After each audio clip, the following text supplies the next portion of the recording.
native species of tree.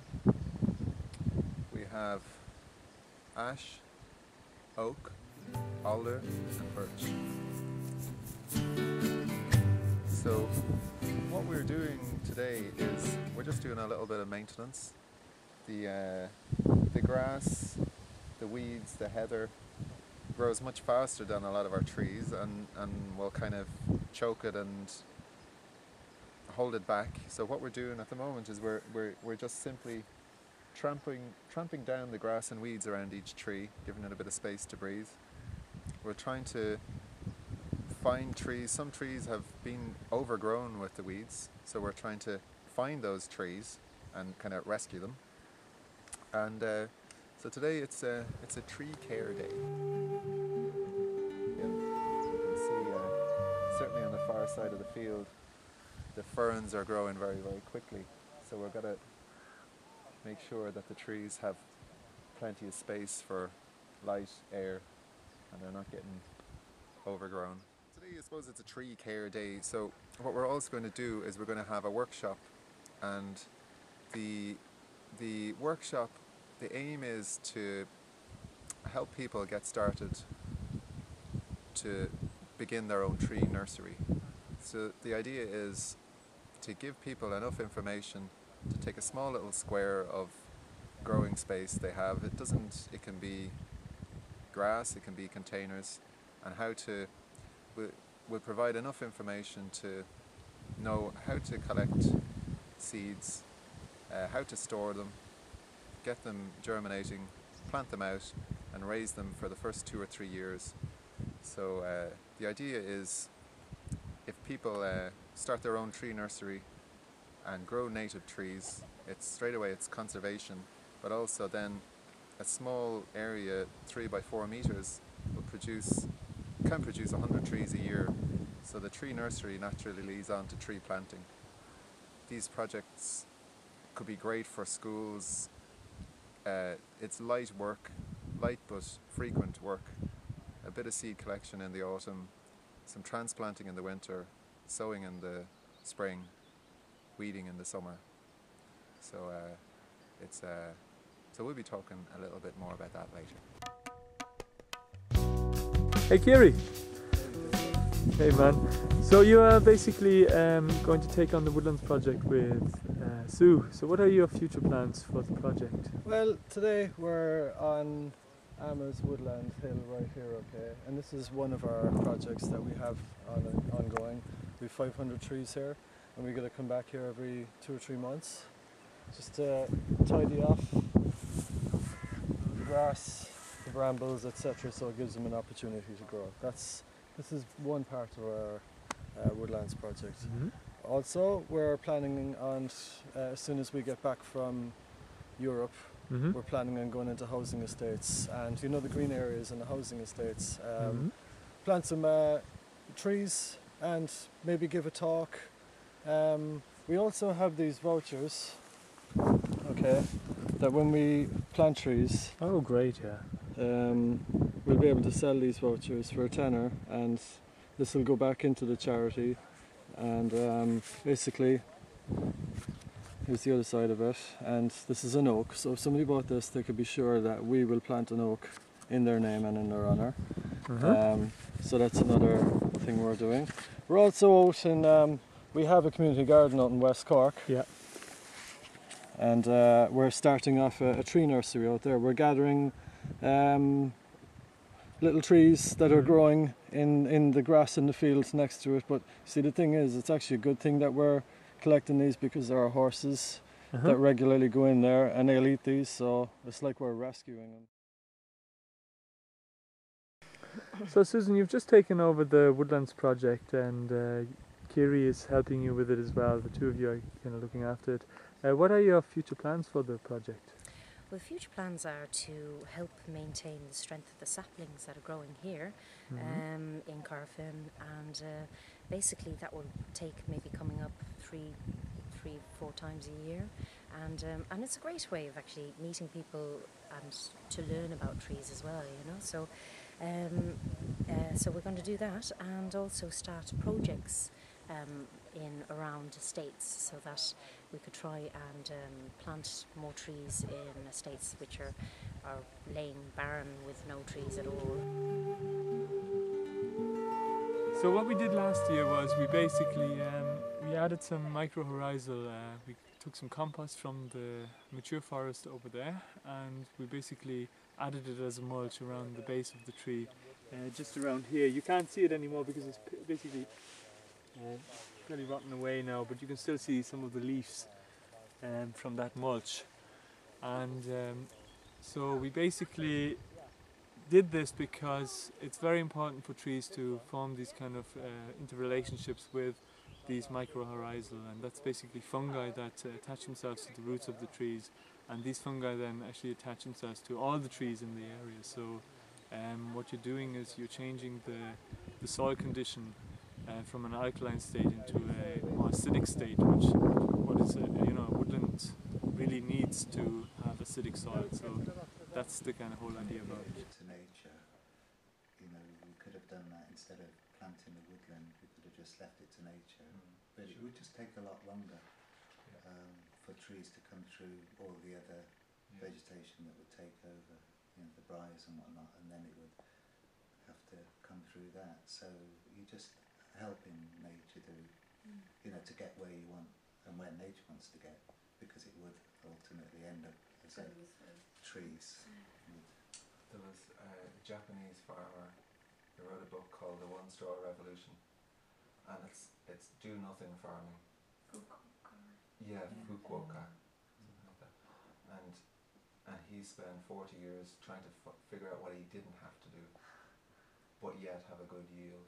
And he ended up his do nothing farming. There was no fertilizing, no digging, no weeding, but a bumper crop of rice and Barley, was it? Something? Yeah. wheat, maybe wheat and rice. He would do certain things, but he had it minimized down. It's really good. So there's an option to stratify and take your time, or if you need to, if it suits you more, do the warm or cold pre-treatment to get your seeds to sprout.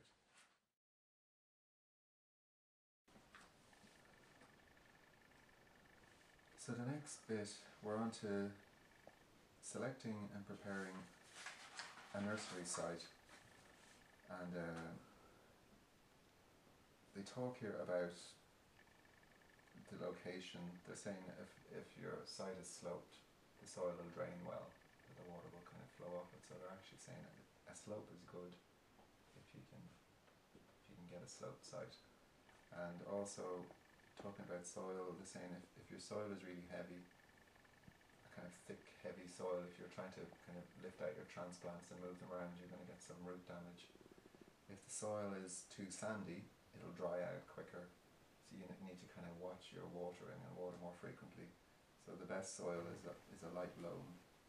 So northerly or westerly slopes are the best. Then they were also talking about shelter is essential, and at least what I found is wind damage can be. I never thought wind could damage something apart from blowing things over, but just the wind blowing across the leaves dries them out. And too much wind blowing across young leaves, they're just more tender, so they're prone to get dried out, and you'll see a yellowy browny kind of dried out burnt leaf, and it just slows down. It mightn't kill your plant, but it's not going to thrive as well. So they recommend some kind of hedge or anything, some kind of screen that's going to just stop the wind buffeting your small trees.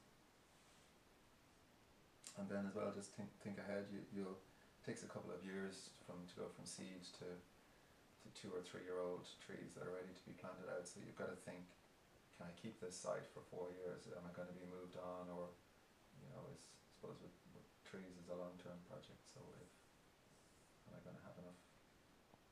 Am I going to be able to use this site, or will I be moved?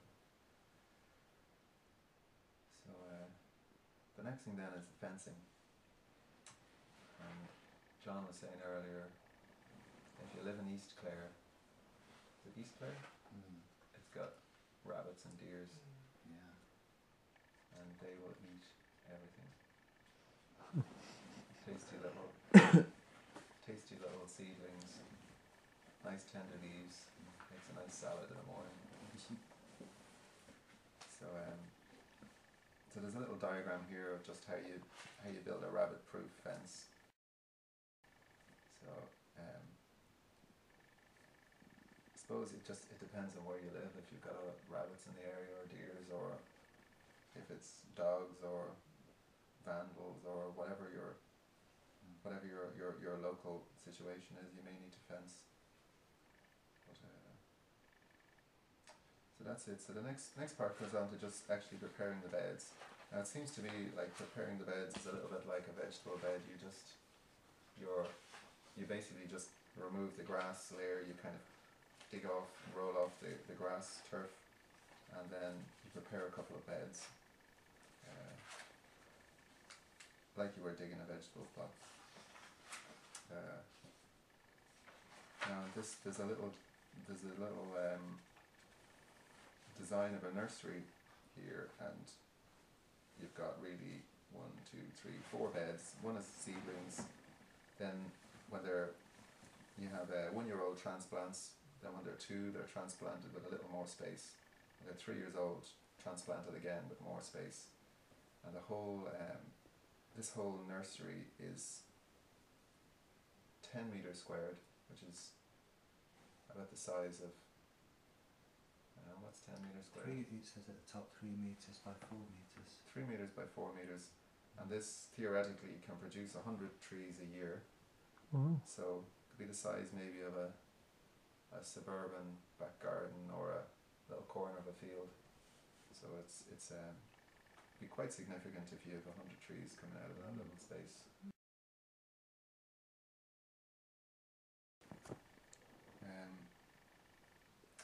So yeah, we come on to container growing. So what do they say? The advantage of growing trees in containers is they can be planted out at any time of the year. So normally if you want to transplant out a tree, you wait till winter when it's dormant, and you kind of have to be careful digging it up. You don't want to cause any root damage.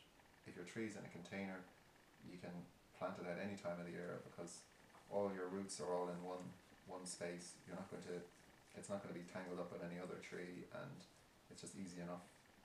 Things you could talk a little bit around it, but there's a one-pager here, and it's got all the months, how many it crops every couple of years, what month, the storage. Even if we could we have that scanned in, can we even make that save that up onto the website or make it some kind of link? I'll probably put it into the video anyway. Click here. Okay, so to sum up, all you need to start a tree nursery is a little square of land, 3 meters by 4 meters. You want to fence it off. You want to collect local native Irish seeds: alder, ash, oak, birch, willow. You want to check the GreenFriends Woodlands blog, where there's a link telling you exactly when to collect the seed, how long to stratify if you want to do that, or how to do your pre-treatment, either hot or cold. And then after that, you just need a little more information about transplanting, and that's all. They are basic ingredients. And a good tree to start with is oak, which you can just plant straight away. You don't even need to stratify. Just as soon as it falls off the tree, plant it, and you're up and running. What's the address of that? It's GreenFriends. www. You say it. Okay, you say it. It's GreenFriends Woodlands